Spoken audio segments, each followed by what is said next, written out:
Bonjour,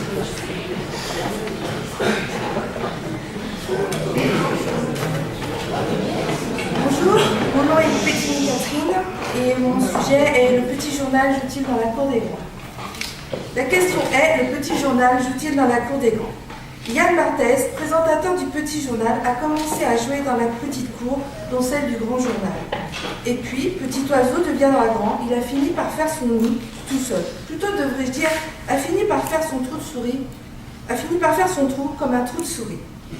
Et oui, Monsieur Barthès et ses chroniqueurs se faufilent comme des petites souris et ont des yeux partout.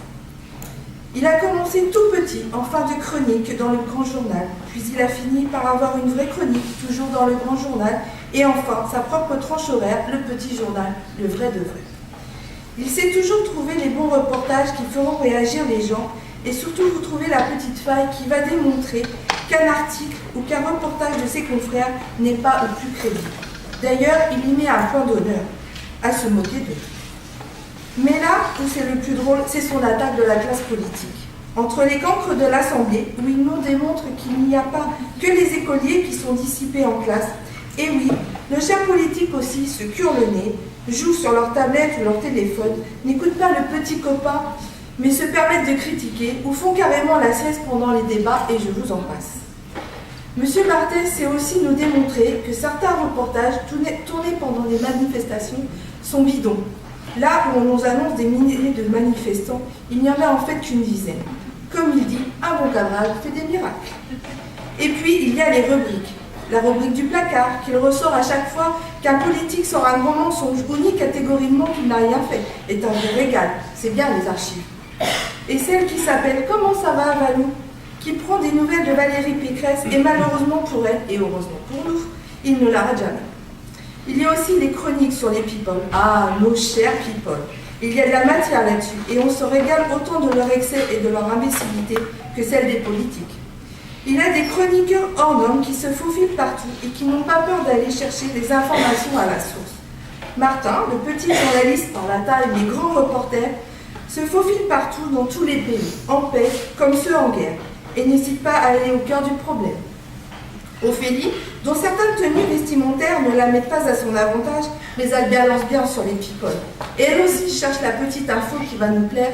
En ce moment, c'est les comptes Instagram qui l'intéressent. Niveau commérage, les championnes sont quand même Catherine et Liliane. Ces deux mecs tellement bien travestis qu'on dirait vraiment deux nanas sur la cinquantaine. Qu'est-ce qu'elles peuvent cancaner sur tous les sujets, people, politique, etc. Quand elles prennent une personne pour une autre, c'est en général pour ne pas la rater dans la comparaison.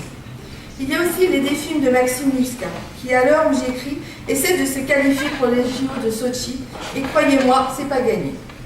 Mais heureusement, si ce défi n'est pas à sa hauteur, il en a réussi bien d'autres plus drôles, plus émouvants aussi, comme refaire la marche de la liberté, ou amener les pieds jaunes à Madame Chirac, elle qui fuit le petit journal de Canal+ dès qu'elle voit le micro. Comme quoi, c'est une bonne action, elle change d'avis. Il y a aussi deux autres acolytes, Éric et Quentin, qui eux sont lourdement mis à contribution pour illustrer l'actualité. Entre travestis et caricature, tout y passe.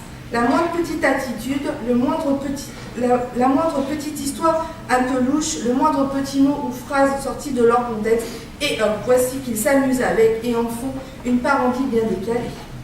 J'allais oublier, il y a le passage des stagiaires de 3e. Tous les ans, il les met à contribution.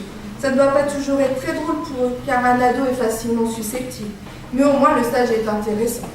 Est-ce pour se rappeler des jeunes années de stagiaire à Canal+, ou au contraire pour se venger de ceux qui l'ont brimé pendant ses stages? Telle est la question, dont nous n'aurons jamais la réponse.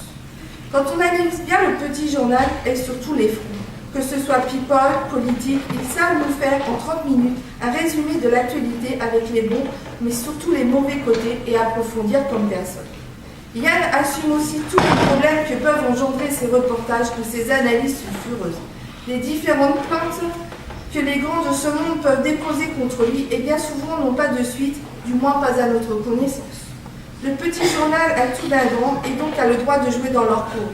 Il n'a pas peur des grands qui pourraient l'embêter car les casseroles, les placards et tout ce que vous voudrez, il en a plein ses tiroirs et sa clientèle préférée, c'est-à-dire nous, en raffolons quant à ses fournisseurs, people, politiques, journalistes et autres l'approvisionnent régulièrement depuis des années et la source ne va pas se tarir d'aussitôt, je vous le confirme.